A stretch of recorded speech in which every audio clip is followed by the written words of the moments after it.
Lydia, thank you for coming on here. Thank you. Thank you for having me. For sure. Well, yeah, starting this off, would you be able to give us a little bit about who you are, what you do, where you come from, and then we can work from there? Yeah, absolutely. Well, I'm a master life coach and healer, and I really help you heal the relationship that you have with yourself. And I do that through channeling and also working with the energy of creation. I started coaching 15 years ago. Before it was kind of fashionable. Most Yeah. people didn't know what it was. And in doing so, it kind of taken me on my own spiritual journey. Specifically in 2023, I really had quite a wild ascension, which I'm sure we'll get into. It opened up more of my gifts, and yeah, brings me here to be sharing that story and really on a mission to connect people to that energy to source within them and to live their most fulfilled life. Mm, beautiful. So, how did you get on this wavelength altogether? I know you said you started, what, 15 years ago, you said? Yeah, 15 years ago was when I say coaching found me. I didn't really know what it was, but I Mm-hmm. was at a crossroad myself. I was asking a lot of the big questions like, what will make me truly happy? Is this really it? Is there more to life than this? And I decided to train as a coach, but I didn't think I was going to turn it into a profession, but I loved it. It changed my life and really gave me the tools to go inwards, which I think was so key because up until that point, I'd probably been searching for myself and searching for truth, but I just didn't know how to find it. Mm, yeah, I think that's the case for all of us, you know? And is that what your work is all about? Guiding others to the search inward rather than what we're trying to find in the outward world, in the material world, is essentially just showing people how to find it within. Yeah. Yeah. That's what I've learned through my own journey and the thousands of hours of helping people that that happiness, that complete feeling, Mm, you're not going to find it in another promotion or more money or even the love of your life. These things, they are going to add, of course they add something, but until you know how to come home to yourself, until you really connect to the truth that's within you, it's just never going to be enough, and you're always going to have that feeling that something's missing. yeah. And you know what I think the big difference is? The stuff of the world is ephemeral. It's temporary. Mm-hmm. When this true happiness, if you even want to call it happiness, it's permanent. It's the only Mm-hmm. thing that lasts. So it's like, do you want to invest in things that aren't going to last, or do you want to invest in things that are going to last? It's really that simple. At least that's what Yeah. I find, you know? Yeah, and I love that you question if it's even happiness, because on the surface, I think that a lot of us are seeking happiness, but my experience has taught me that it's so much bigger, so much deeper. It's peace. It's that inner peace, it's that bliss, it's being comfortable with everything as it is. Yeah. And even being able to find that peace, that joy when life is really uncomfortable. That's when you're winning. Yeah. It's when you're like, my life's falling apart. I'm going through a divorce. I've got no money or whatever it might be. And you're like, yeah, but I'm all right. I'm all right. hmm That's when you're winning. Yeah, that's the true test. Yep. Mm. Is when we have ailments or just general suffering that happens to us, and in the midst of it, can you find that sanctuary? And it is like a sanctuary. It's something you can kind of just like sit back with. Like you said, just say, yeah, you know what? It's all good. I might not feel the best here. might feel a little hurt, but just being with it all is different rather than resistance. I think that's the big difference. It's like rather than Mhm. resisting whatever happens, you're just with it. You're just with the pain. Like I was, for instance, I was sick the other day. And obviously, I'd rather not be sick, but I took my meditative mindset into the sickness and it made it a little lighter. It made it a little Mm. different. Like we said, I don't know if that was happiness, but maybe peace is a better word. Peace amidst the storm. You know, it's like the eye of the storm. I'm in it. I'm in the middle of it. And in the middle of it is this very tiny layer of peace. And Yeah. I do believe that's available for all of us, you know, finding peace amidst our suffering. I think that's the whole point of the spiritual path, honestly. Yeah. I agree. I agree. And I'd add another component to that, which for me, I'd probably sits on top of peace is love. Yep. And this is the most powerful. And when you work through all of the layers that are stopping you from being at peace, you arrive at love. And love is peace. Where did I see that? I think when I was doing a lot of work on healing relationship stuff for me, I saw it on a on Instagram, probably, as you do get all of your best advice these days. It was, love is peace. I like that. True love, it really is. Yeah, God's love is peace for sure. Mm.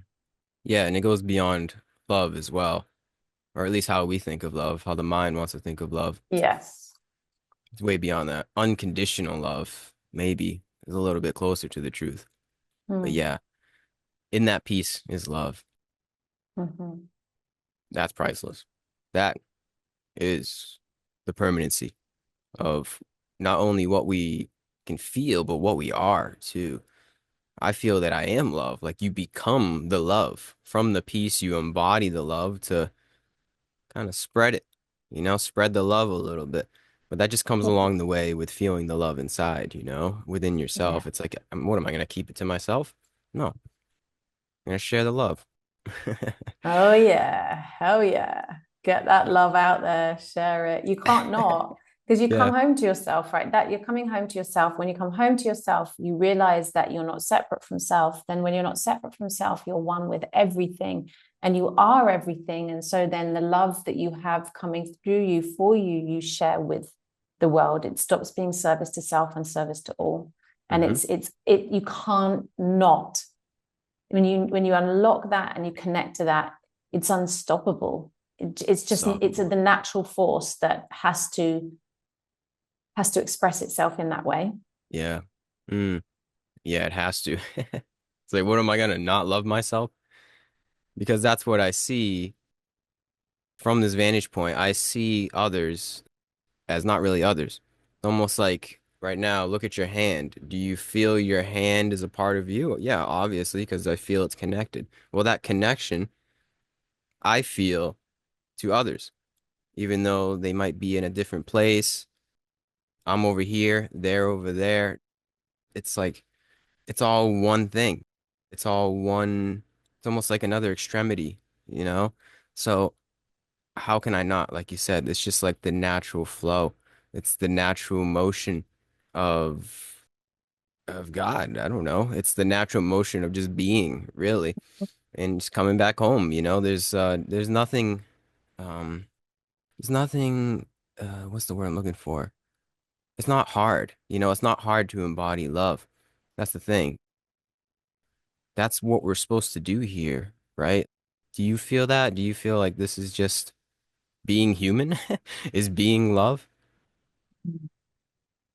That's a great question. Do I feel that being human is being loved? Um, I feel, and so there's a piece in that maybe I would add. It's not necessarily that being human is being human. And being human is complicated, and because it comes with a mind and it comes, then with the ego and reality and how we perceive ourselves. That's the human condition. But being true to yourself, which is greater than the human experience, Hmm. is love. And Yeah. I guess as I'm just kind of feeling into this, everything is God. So that is the true nature of creation, which then, yeah, makes sense as to why I'm saying it's kind of being true to yourself. Yeah. Yeah. That's So good. I've come full circle. Yeah. Okay. Being human is being loved because it is all God in the end, isn't it? So In the end, it is. Yeah, we're really getting into this conversation. We're only yeah. like 10 minutes in. We're going for it. Wow. Yeah. All right. Well, you want to take a step back then and maybe get into what you went through. I think it was in 2023, you said, like something changed. You had some sort of drastic awakening because you were already on this wavelength. So what Yeah. changed from before to 2023? Could you describe that to us? Yeah. I'd love to. So you're right. I was already on a spiritual path, and there's levels, right? I think if you're on this path and you've been seeking truth for a while, you'll know in yourself that there's levels of awakening where at some periods you gain greater awareness, which really help you see yourself in the world differently.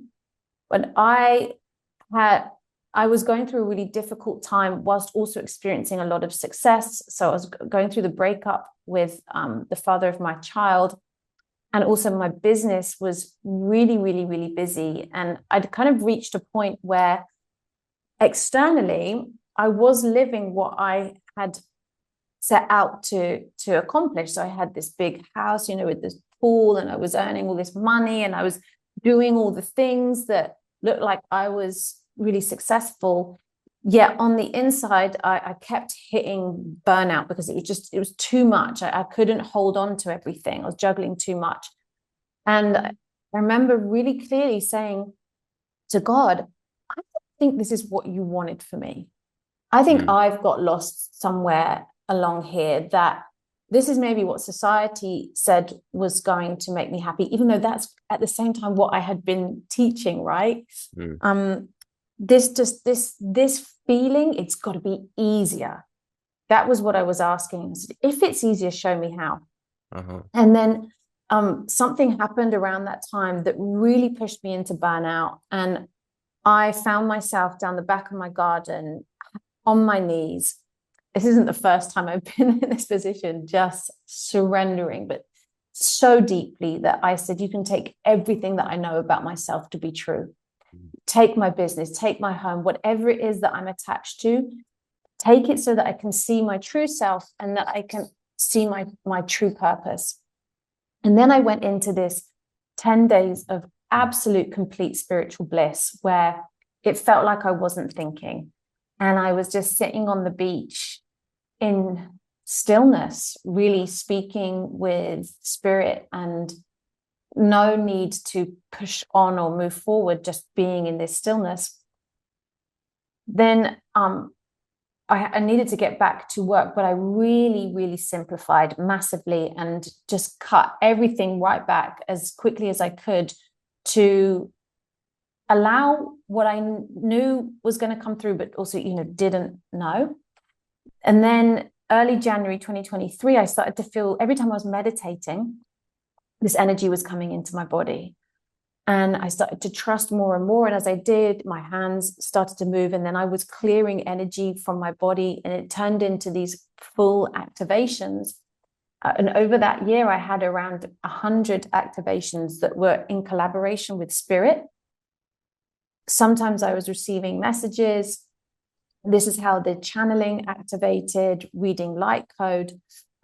But notably, there were a couple of experiences that were really wild. Should I get into those? Yeah, feel free. All right.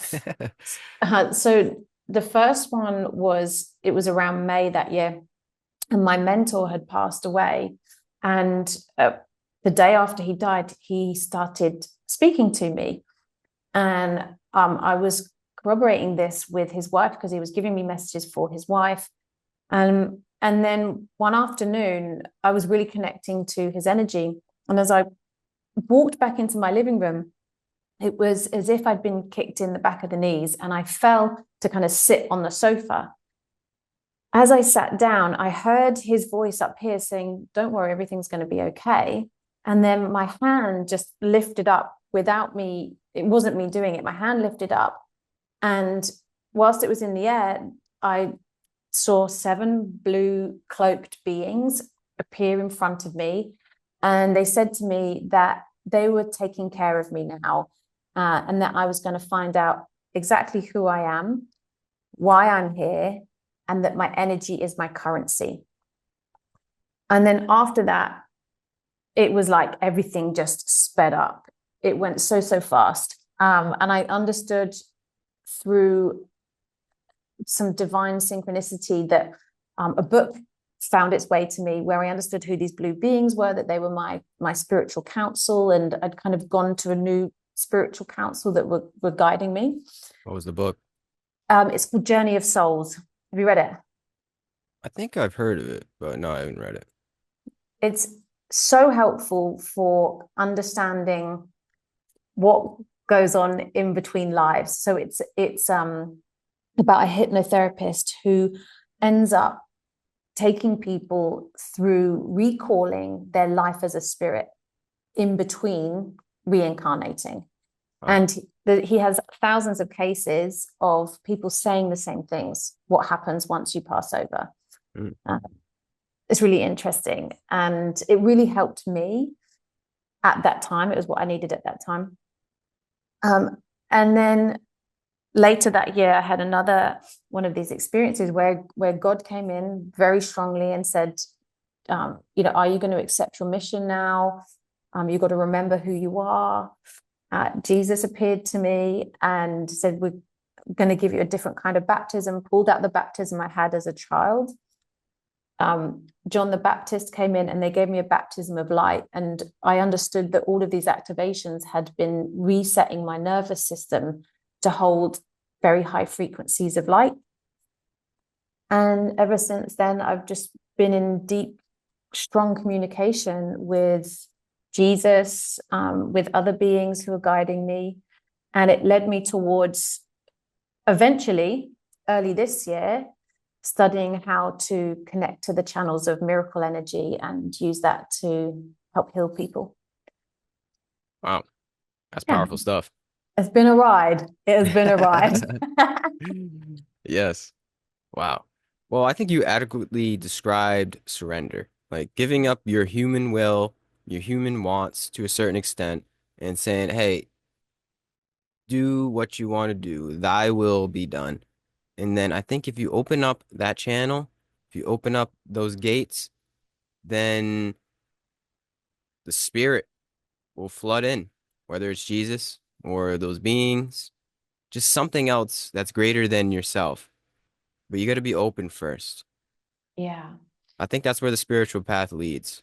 From how I'm finding it at this point and from my conversations with people, is we always get to surrender in one way or the other.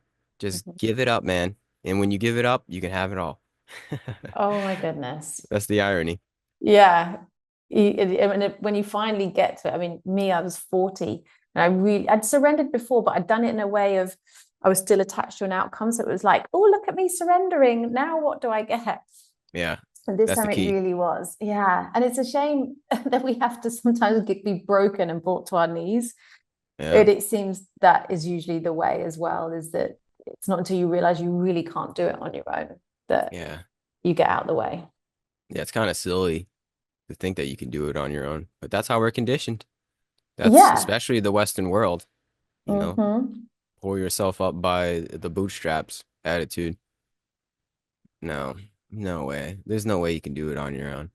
Especially especially in this realm, the self-help realm and healing. You sort of need help from other people, other beings. I don't know. And there's nothing wrong with that. There's a sense of humility in that. That's totally fine, you know? Mm-hmm. You just gotta give it up. You just gotta give up your ego trying to be the superhero. And then Mm-hmm. once you do, I feel like it's like weight lifted off of your shoulders, you know? It's like, yeah, you're good. I'm good. I don't have it figured out and that's okay. And you just continually surrender. I feel like personally, on that note of surrender, it's like deepening. Every day that I wake up, it's a deepening into the surrender. And then just when I approach life in a conditional manner of like, what am I going to get out of it?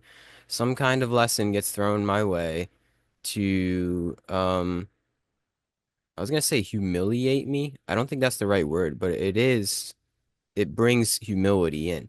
I feel like they Mm, just have different connotations, but similar aspect of humbleness, right? And I mm. think that's what the rocky stuff of our life does for us is essentially it's like lessons into surrender. That's karma. It's lessons to us to aid us in surrender and submission to God, the angels, Jesus, whoever it is, the higher power that goes beyond humanly will. You know, the darkness is what makes way for the light, I find. Yeah. Yeah. I mean, it is all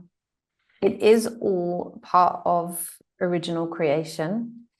What we, what I felt and what I would want everybody to know and feel is how much I was held when I really decided to surrender.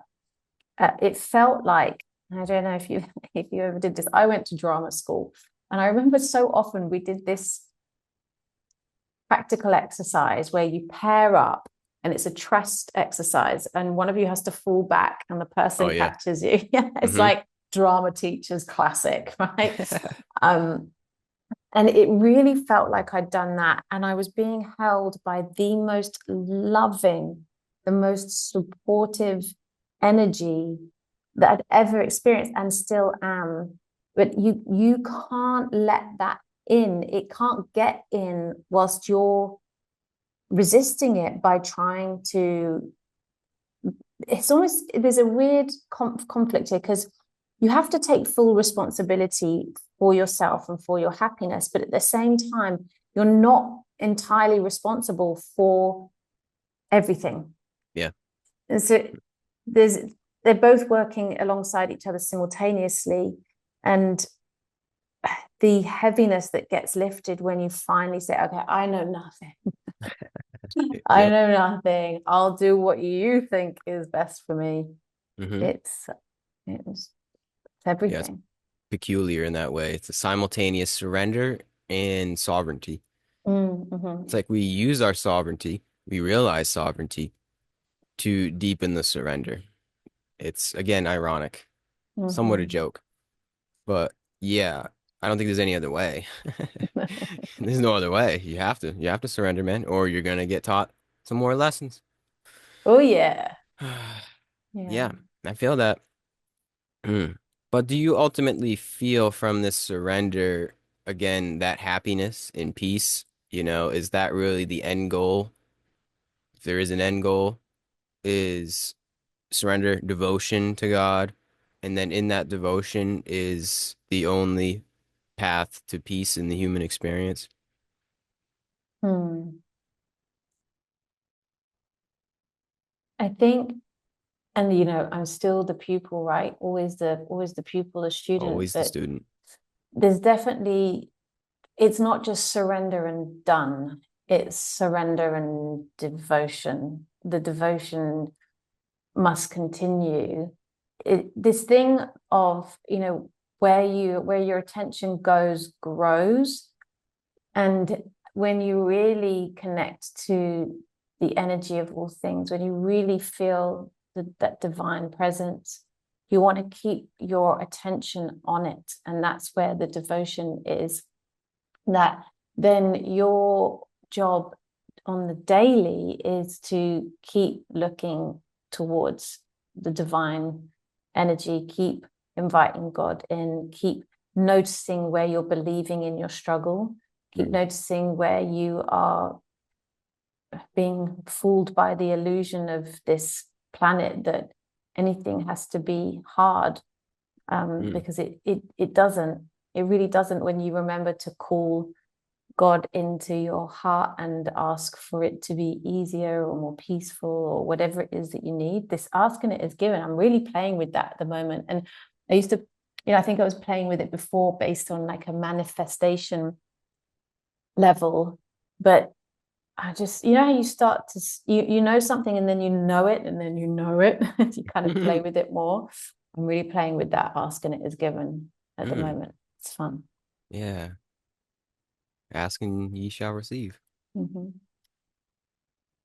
So what are you asking for then? Are you asking to deepen the devotion? Is that the question?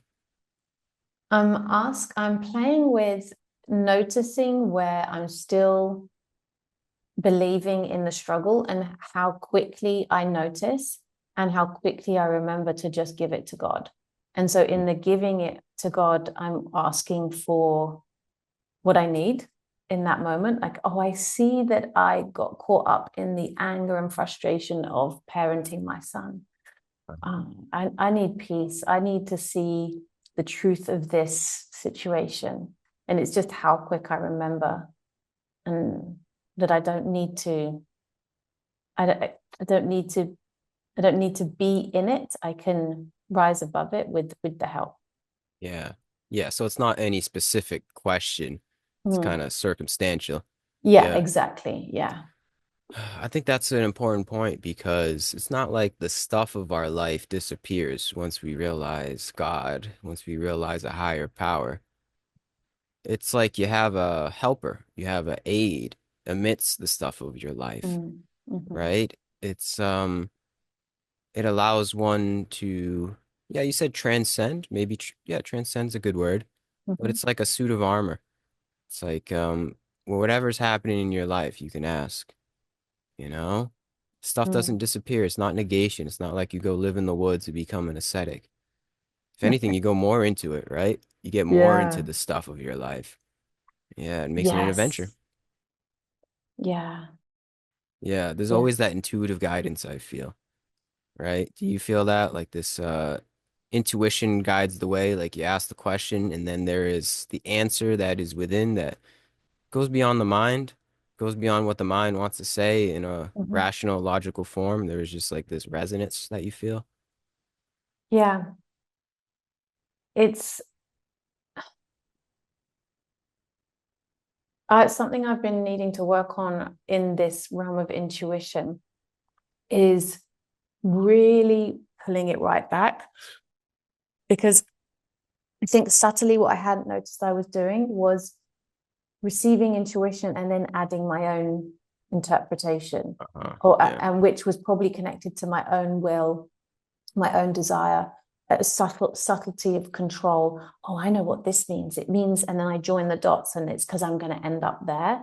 So Hmm. that's something I've really been working on, is just almost letting, because even with intuition, right, there's a feeling with that then there's a knowing, and I'm finding it currently, and maybe I will grow out of this and into something else, that it's just much safer for me to say that I know nothing but this connection in this relationship to the divine,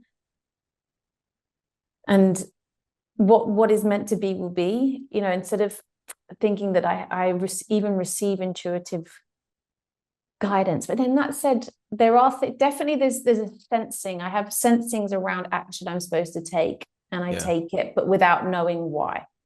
Yeah. Hmm. Yeah. So it's intuition. It's a sixth sense, but you like to not even label it a sixth sense because at that point, you've almost already lost the game, Yeah, right? well, then you're almost owning it as yours as Yeah, well. I get that. Yeah. Yeah. Hmm. Tricky in that way. I see your point though. Yeah. Yeah. Either way, there's more than meets the eye. I think point of the story is more than just the five senses. There's Hmm. a lot more to this human experience. If you want it, if you ask for it, Oh we have yeah. these powers that are available for us.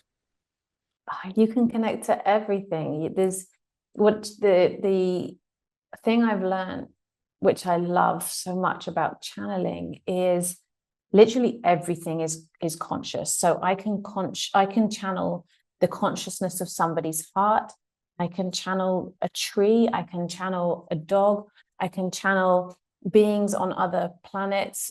It because I am everything, and therefore I can connect to everything. Everything is consciousness, and ultimately it's all one. Hmm. Um, and I don't know where I was going with this, but I'm following you. yeah. I've really enjoyed that, the experience of actually, like the lived experience of knowing that Yeah. is so exciting. It all makes sense in that context because just, you know, take a step back here. Think about it from the mind. It's like, how would psychic abilities make any sense? Like, how would I be able to read your mind or read the energy Mm, of a tree? It doesn't actually make sense in the regard of separation. From the separation mindset, it mm, doesn't compute. But if you put into context that it's all one mind, it's all part of the one consciousness, everything is conscious at some level, mm, then it makes the most sense. It's like, oh, of course I can read the energy of somebody's heart or the tree because how could I not? They're a part of me. So all of these psychic abilities, these siddhis, make so much more sense if you have this realization within, right? Telepathy makes so much sense if you have the realization within first. But if not, then it's just magic. Then it's just fairy tales. So I don't know. It's like you have to bring it in for it to make sense. You have to bring it home to yourself first. If not, then it's just gonna be like lunacy. And I understand that. I get it. But as you said in the beginning, there's levels. There seems to be levels to consciousness. And once you cross a certain threshold of all is one, like once you get past that level, once you can see that and really bring that in, that's when the magic happens. True magic, yeah. you know? Because there's no bounds at that point. It's like, well, if all is one, then what are we really capable of? And that's the thing too, is we don't really know. Hmm. That's the majesty of it. Once you cross that threshold, it's like, let the games begin. Here we go. Psychic Yeah. abilities, serendipity, synchronicity, just miracles happen. Didn't you say Hmm. that?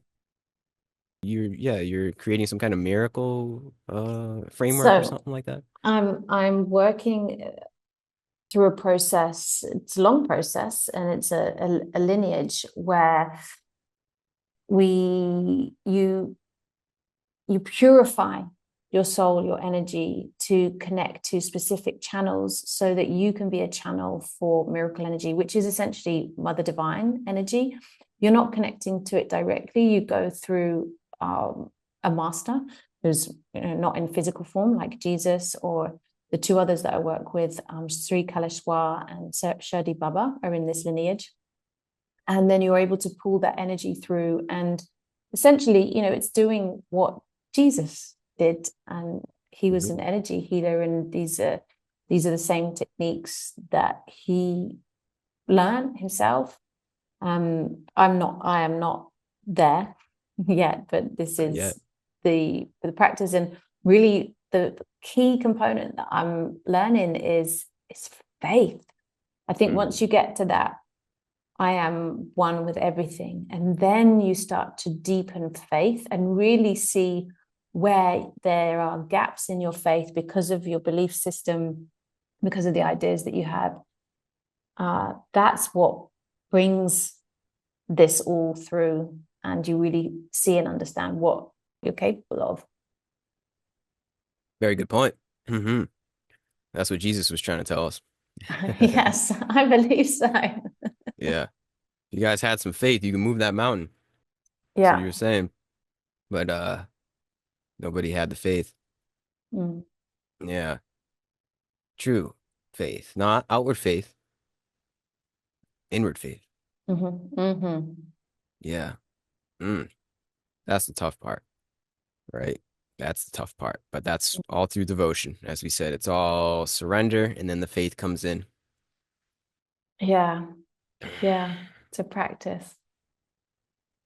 Let me ask you this one, because you grew up Christian, from Yeah. what I understand. How has your viewpoint of Jesus changed now that you have this realization bestowed upon you? How do you work with Jesus differently now? Like, how do you see Jesus differently in his lessons and who he was? Yeah, would you be able to describe that for us? Yeah, I'd love to because it's like so worlds apart. And Hmm. yeah, I was brought up a Christian. My father was a pastor. And then around 14, 15, I stopped going to church and stuff. And really, as a child, I didn't have a lived faith. I didn't know God. I didn't any of it. I just did what I was supposed to Hmm. do as a good girl. And Blind then I faith. was, yeah, exactly. And then I was Hmm. an atheist. And to be honest, I have struggled even saying the name Jesus until probably a year and a half ago, Mm. until I actually had lived experience of this friendship, this energy, and my healing in the relationship with God was a little earlier than that, but really coming home to the truth of what God is. It's not a man in the sky. It's not a figure. It's an energy. It's just the energy of everything. It's in all things at all times, and it's powerful and it's also loving. Hmm. And Jesus knew that energy really, really, really well. Knew how to work with it, connect to it, um, and and the main thing that um, needed to be cleared for me along the way on this path was the indoctrination, the dogma, the shame, guilt, and fear that religion had imprinted onto me. And after that was all cleared, I could really feel the true love of Christ consciousness, and to be in that energy and to be connected to Jesus. Yeah. He's a dude. Like he's just great. Like it's not even, because now Jesus is not a guy, right? It's an energy field.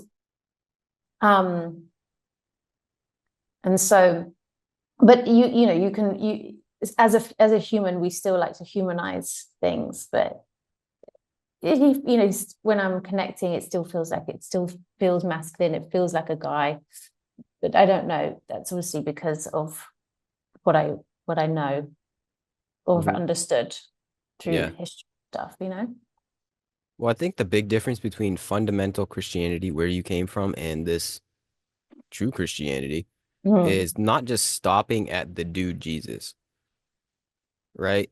Fundamental Christianity is like, do you accept Jesus? Yes or no? Yes. Okay, that's it. That's mm, it. mhm, There's a little more to accepting Jesus and mm, following Jesus. There's a little mm, more to the formula, and that's bringing it in, man. It's mhm. bringing it into more than just the dude Jesus saving the world. It's like you save yourself through the Christ consciousness. Like you bring what he saw into your own mind. Yeah, You bring the love that he embodied into yourself. You become like Jesus. Like follow me. When he said follow me, it wasn't like blindly follow. It wasn't yeah. like a Instagram follow. It was like you follow in his footsteps. Mhm. Learn what he learned. Exactly. Yeah, Yeah. yeah. It's the difference between yeah, yeah. It's the difference between false idolatry and I guess true idolatry. Idolatry. I dash adultery. Bringing that Mhm. in to yourself. It's the big difference. That's the true spiritual path right there. And maybe someday we'll get the hint. We'll get what he was trying to tell us and all the other sages, honestly. Not just Mm. Jesus. He was a powerful one for sure, Yeah. especially for the West. But Mhm.